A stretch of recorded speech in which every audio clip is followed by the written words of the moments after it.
ZEE5 ಇರುವಾಗ ನೀವು ನಿಮ್ಮ ನೆಚ್ಚಿನ ಶೋಗಳನ್ನ ಎಂದಿಗೂ ಮಿಸ್ ಮಾಡಿಕೊಳ್ಳುವುದಿಲ್ಲ. ಅದು ಸಂಪೂರ್ಣ ಉಚಿತವಾಗಿ. ಏ ಸುಮಾ, ಬಾರೆ ಇಲ್ಲಿ.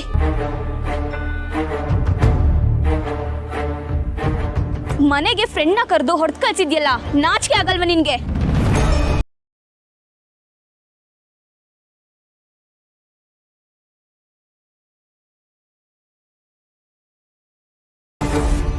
ಬನ್ನಿ.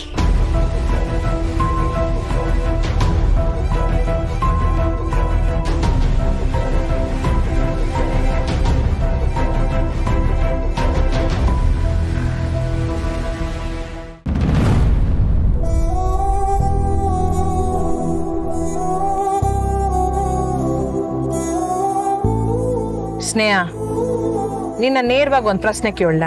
ಕೇಳಿಯತ್ತೆ. ಕಂಟಿ ನಿನಗೆ ತಾಳಿ ಕಟ್ಟಿದಾಗ ನಿನಗೆ ಪರೀಕ್ಷೆ ಬರೆಯಕ್ ಆಗ್ಲಿಲ್ಲ ಅಂತಲೇ ಅಲ್ವೇ ನೀನ್ ಅವ್ನ ಮ್ಯಾಕ್ ಪಾಪ ಮಾಡ್ಕೊಂಡಿದ್ದು? ಇವಾಗ ಅದೆಲ್ಲ ತಪ್ಪು ಅಂತ ಅರ್ಥ ಆಗಿದೆ ಅತ್ತೆ. ಯಾಕೆ ಈಟೊಂದು ಮುದ್ರಕತೆಯ ಸ್ನೇಹ? ವಿದ್ಯೆ ಮ್ಯಾಕೆ ನೀನ್ ಮಡಗಿರೋ ಗೌರವ ಎಂತದ್ದು ಅಂತ ನನಗ್ ಸಂದಾಗ ಬರ್ತದೆ. ನಿನ್ ಗುರಿ ಪರೀಕ್ಷೆ ಬರ್ದು ಆಫೀಸರ್ ಆಗೋದಾಗಿತ್ತಲ್ವೇ? ಮತ್ ಯಾಕದ್ರ ಬಗ್ಗೆ ಮಾತೇ ಆಡ್ತಿಲ್ಲ? ಚಿಕ್ಕ ವಯಸ್ಸಲ್ಲಿ ಅವ್ವ ಕಷ್ಟಪಡ್ತಿರೋ ನೋಡ್ತಿದ್ರೆ ತುಂಬಾ ನೋವು ಆಗ್ತಿತ್ತು. ಅವಳ ಗೋಪಾಲನ್ ಅಂತ ಸ್ವಾರ್ಥಿನ ಯಾಕೆ ಎದುರಿಸ್ತಿಲ್ಲ ಅಂತ ಅವಳ ಮೇಲೆ ಕೋಪನೂ ಬರ್ತಿತ್ತು. ನಾನು ಹಾಗೆ ಬೇಜಾರು ಮಾಡ್ಕೊಂಡಾಗೆಲ್ಲ ಅವ್ವ ಒಂದ್ ಮಾತು ಹೇಳೋಳು, ಅವಳು ಪ್ರತಿ ಸಲ ಸೋಲ್ತಿರೋದಕ್ಕೆ ಕಾರಣನೇ ಅವಳು ವಿದ್ಯೆ ಕಲ್ತಿಲ್ಲ ಅನ್ನೋದು. ಆಗ್ಲೇ ನಂಗೆ ವಿದ್ಯೆ ಮಹತ್ವ ಗೊತ್ತಾಗಿ ಅದ್ ಎಷ್ಟೇ ಕಷ್ಟ ಆದ್ರೂ ಪರವಾಗಿಲ್ಲ, ನಾನು ಚೆನ್ನಾಗಿ ಕಷ್ಟಪಟ್ಟು ಓದ್ಬೇಕು, ಒಂದು ಒಳ್ಳೆ ಸ್ಥಾನಕ್ಕೆ ಹೋಗ್ಬೇಕು ಅಂತ ನಿರ್ಧಾರ ಮಾಡಿದ್ದೆ. ಮಾಡಿದ್ದೆ ಅಂದ್ರೆ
ಒಂದು ಪಾಠ ಕಲ್ಸುತ್ತೆ ಕಣವ.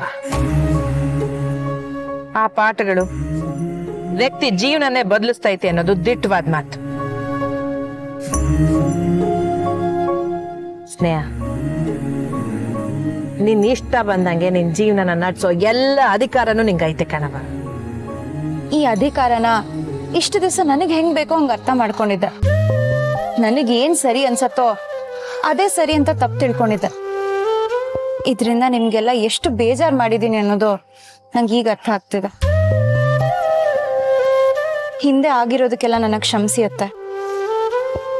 ಇನ್ಮೇಲಿಂದ ನನ್ನ ಗುರಿ ಏನೇ ಇದ್ರು ನಾನು ಹುಟ್ಟಿರೋ ಮನೆ ಮತ್ತೆ ನಾನು ಮೆಟ್ಟಿರೋ ಮನೆ ಎರಡೂ ಚೆನ್ನಾಗಿ ನೋಡ್ಕೊಂಡು ಹೋಗ್ಬೇಕು ಅಂತ ಅಷ್ಟೆ.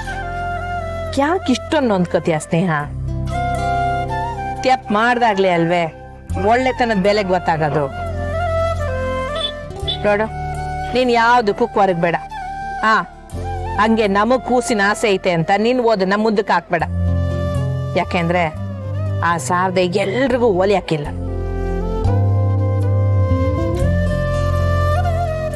ನೋಡು, ಕೂಸಿನ ಇಸಿದಾಗೆ ನೀನ್ ಅದ್ ಯೋನೇ ನಿರ್ಧಾರ ತಕೊಂಡ್ರು ಅದಕ್ಕೆ ನನ್ ಒಪ್ಪಿಗೆ ಐತೆ.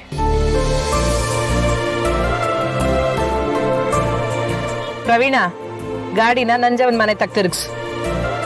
ನಂಜಮ್ಮನ್ ಮನೆನಾ? ಯಾಕತ್ತೆ? ಈಟ್ ದಿನ ಸಸಿಕಲಾ ಅಲ್ಲೇ ಇದ್ಲಲ್ಲವ್ವ, ಅಲ್ಲಿ ಯೋನೆಲ್ಲ ಅವಾಂತರ ಆಗಿದೆ ನೋಡಮ್ಮ.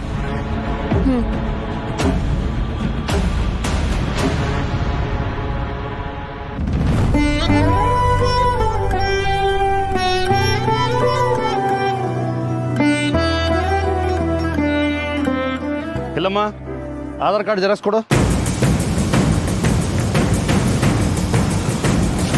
ಅದು ಅದು ಅದು ಅಣ್ಣ, ಜೆರಾಕ್ಸ್ ಮಾಡಿಸಿಲ್ವಾ? ನಾವು ಹೇಳೋಗಿದ್ವಲ್ಲಮ್ಮ, ಹೋಗ್ಲಿ ಒರಿಜಿನಲ್ ಆಧಾರ್ ಕಾರ್ಡ್ ಕೊಡಿ. ನಂಬರ್ ಹೇಳಿದ್ರೆ ಸಾಕು. ಅದು ಅಣ್ಣ. ನಮ್ಮ ಸಂಘದ ಮೇಲೆ ಏನಾದರೂ ಅನುಮಾನನಾ? ಅಯ್ಯಯ್ಯೋ, ಹಂಗೆಲ್ಲ ಏನೂ ಇಲ್ಲ ಅಣ್ಣ. ಈಗ ನಿಮ್ಮ ಮಾತು ಕೇಳೋ ಸ್ಥಿತಿಲಿ ನಾವಿಲ್ಲ. ಎಲ್ಲರೂ ಹೇಗೆ ನಿಯಮ ಪಾಲಿಸ್ತಾರೋ ಹಾಗೆ ನೀವು ನಡ್ಕೋಬೇಕಾಗತ್ತೆ. ಈಗ ಡಾಕ್ಯುಮೆಂಟ್ಸ್ ಕೊಡಬೇಕು, ಇಲ್ಲ ಅಂಗಡಿ ಮುಚ್ಚಬೇಕು. ಹೋಗ್ರಿ, ಮುಚ್ಚ್ರಿ ಅದನ್ನ. ಅಯ್ಯೋ ಅಣ್ಣ, ಇರಿ ಇರಿ ಇರಿ, ನಂಗೋಸಿ ಟೈಮ್ ಕೊಡಿ. ಯಾಕ್ರಿ, ಏನಾಯ್ತು? ಸರ್, ನಿಮ್ಮ ಮುಂದೆನೇ ಹೇಳೋಗಿದ್ದೀನಿ ಆಧಾರ್ ಕಾರ್ಡ್ ಬೇಕು ಅಂತ. ಇವ್ರು ನೋಡಿದ್ರೆ ಜೆರಾಕ್ಸು ಕೊಡ್ತಾ ಇಲ್ಲ, ಹೋಗ್ಲಿ ಆಧಾರ್ ಕಾರ್ಡ್ ನಂಬರು ಹೇಳ್ತಾ ಇಲ್ಲ. ಆಧಾರ್ ಕಾರ್ಡ್ ಇಟ್ಕೊಂಡು ನಾವೇನಾದರೂ ಮಾಡ್ಬಿಡ್ತೀನಿ ಅನ್ನೋ ಡೌಟ್ ಇದ್ರೆ ಇವ್ರು ಯಾಕೆ ಇಲ್ಲಿ ಅಂಗಡಿ ಮಾಡಬೇಕು? ಅಣ್ಣ, ನನಗೆ ನಿಮ್ ಯಾಕೆ ಏನೂ ಸಂಶಯ ಇಲ್ಲ.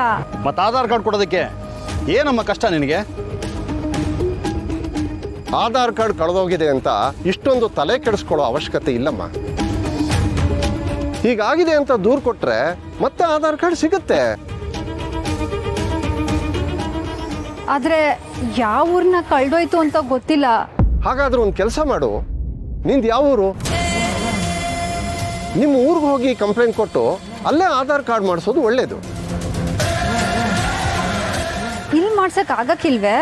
ನೀನು ಹೊಸದಾಗಿ ಆಧಾರ್ ಕಾರ್ಡ್ ಮಾಡಿಸ್ಬೇಕು ಅಂದರೆ ಅದು ತುಂಬ ತಲೆನೋವಿನ ಕೆಲಸಮ್ಮ.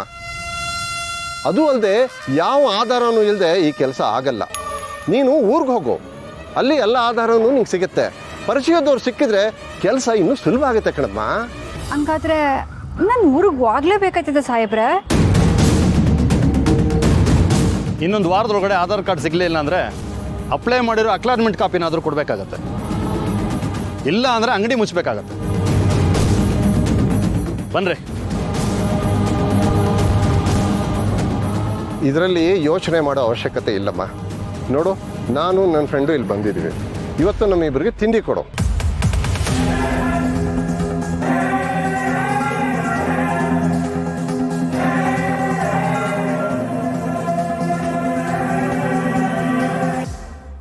ZEE5 ಆಪ್ ಡೌನ್ಲೋಡ್ ಮಾಡಿ ಎಲ್ಲಾ ಸಂಚಿಕೆಗಳನ್ನು ಸಂಪೂರ್ಣ ಉಚಿತವಾಗಿ ನೋಡಿ.